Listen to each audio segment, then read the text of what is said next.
आपण सुक्या सोळ्याची भाजी जवळ 6 ते 7 माणसासाठी ही रेसिपी आहे आणि छान अशी रेसिपी आहे। तर साहित्य पाहूया। सर्वप्रथम आपल्याला वाटण्यासाठी काय काय घेतलेलं आहे ते दाखवते। एक थोडासा कांदा घेतलेला आहे, टोमॅटो घेतलेला आहे, लसणाच्या 3-4 पाकळ्या, आल्याचा तुकडा घेतलेला आहे, कोथिंबीर आणि मिरची, जे आपलं साधं हिरवं वाटण आहे तेच घेतलेलं आहे। आलं, लसूण, मिरची, कोथिंबीर, टोमॅटो आणि थोडासा कांदा, अर्धा टोमॅटो आणि कांदा। टोमॅटो आणि कांदा भाजीची ग्रेव्ही आपली थिक जाड करायला मदत करते म्हणून मी घेतलेली आहे। तुम्ही फक्त आलं, लसूण, मिरची, कोथिंबीर घेतली तरी चालेल। याच्याऐवजी तुम्ही कांदा टोमॅटो ऐवजी ओला नारळ पण घालू शकता। अजून काय काय घेतले तर सुके सोडे घेतलेले आहेत, एक वाटीभर घेतलेले आहेत आणि स्वच्छ धुवून घेतले आणि गरम पाण्यात जवळजवळ 2 ते 3 तास मी भिजवून ठेवले। त्यामुळे त्याचं सगळं त्याच्यावर जे लालसरपणा असतो तो निघून जातो। चिंच घेतलेले आहे, कढीपत्ता घेतलेला आहे, कढीपत्त्याच्या 2च पाकळ्या, इकडे मिळत नाही, जिथे मी आहे तिथे खूप मुश्किलने मिळतो। कांदे 3 घेतले आहेत, उभे चिरून घेतले बा। कांदे ह्या भाजीमध्ये अशा पद्धतीने चिरून घ्यायचे, जसे आपण डायस करतात ना आपण चिली वगैरे बनवायला, तसे मोठे करून घ्यायचे। अजून एक टोमॅटो बारीक चिरलेला आहे आणि बटाटा घेतलेला आहे। बटाटे मी 3 ते 4 असे मोठे पीस करून घेतले। फक्त मी बटाटा आणि कांद्यामध्ये करणार। ह्यामध्ये तुम्ही सुरण असेल तर सुरणाचा उपयोग करून तुम्ही बटाट्याचं प्रमाण कमी करू शकता। आणि चिंच भिजवलेले आहे। मसाले मी तुम्हाला बनवताना दाखवते। आता मी हे वाटण करून घेते। सर्वप्रथम बघा, मी हे वाटण बारीक करून घेतलं आणि आता आपण भाजी करायला घेऊया। आणि इथे बघा आलं, बघा साईज बघा आल्याची कशी, किती मोठं आलं मिळते, खूप मोठं। आणि आपल्याकडे थोडंसं लहानसं मिळतं आणि हे बाहेर देशात असं मिळतं। मंडळी, ही भाजी मी कुकरमध्ये बनवणार आहे आणि कुकरमध्ये मी तेल घालून घेतलेलं आहे। ऑइल थोडीशी गरम व्हायला वेळ लागते, त्यामुळे थोडं आधी मी त्यामध्ये तेल घालून घेतलं। आता गॅसची आच मी बंद करून घेतली। आता ह्यामध्ये सर्वप्रथम आपल्याला घालायचे वाटण, पहिलं तळून घेऊया। त्यावर वाटण आपण कच्चं आहे त्यामुळे थोडंसं तेलावर आपण तळून घेऊया।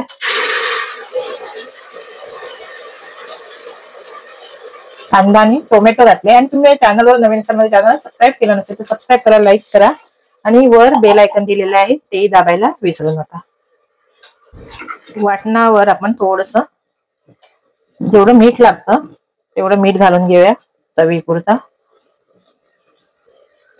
पुन्हा मग मीठ घालायचं नाही, वाटणावरच घालून घ्यायचं आणि व्यवस्थित वाटण शिजवून घ्यायचं थोडं। आता तेल पण सुटलेलं आहे। आता ह्यामध्ये थोडासा कढीपत्ता पण घालून घ्यायचा।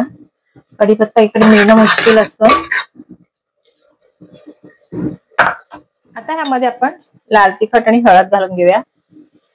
तिखट तुमच्या गरजेनुसार तुम्ही घाला, जितकं तुम्हाला हवा तितकं। मी एक 3-4 चमचे एवढं घालून घेते, कारण 6 ते 7 माणसासाठी ही रेसिपी आहे। मसाला करपू नये म्हणून टोमॅटो घालून घेऊया। टोमॅटो अर्धा मी वाटणामध्ये घातला होता आणि अर्धा टोमॅटो बारीक चिरून घेतलेला आहे। कांदा मोठा मोठा चिरलेला आहे, तो मी घातलेला नाही मिळत, तो तुम्हाला दाखवते कधी घालायचा तो, कारण आपल्याला हा कांदा मोठाच ठेवायचा ह्या भाजीमध्ये। त्याच्या आधी आपण हे सोडे घालून घ्यायचं, म्हणजे त्याचा हिमूसपणा आहे तो निघून जातो तेलावर परतल्यामुळे मसाल्यामध्ये।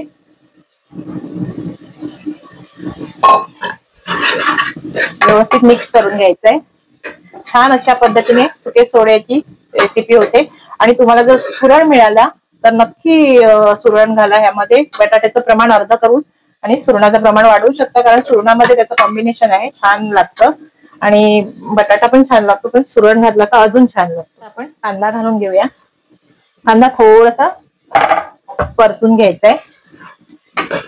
कांद्याचा पण थोडासा असा कच्चा पण आपल्याला असा घालवायचा आहे, पण त्याला एक जीव असा करायचा नाही। मग आपल्याला ह्या भाजी बटाट्यासारखा आपल्याला तो कांदा ह्यामध्ये खायचा आहे ह्या भाजीमध्ये, म्हणून हा कांदा मोठा ठेवायचा। आणि ह्या भाजीमध्ये असा मोठा मोठा कांदा चिरलेला, अजून तुम्ही मोठा चिरून घालू शकला तरी चालेल।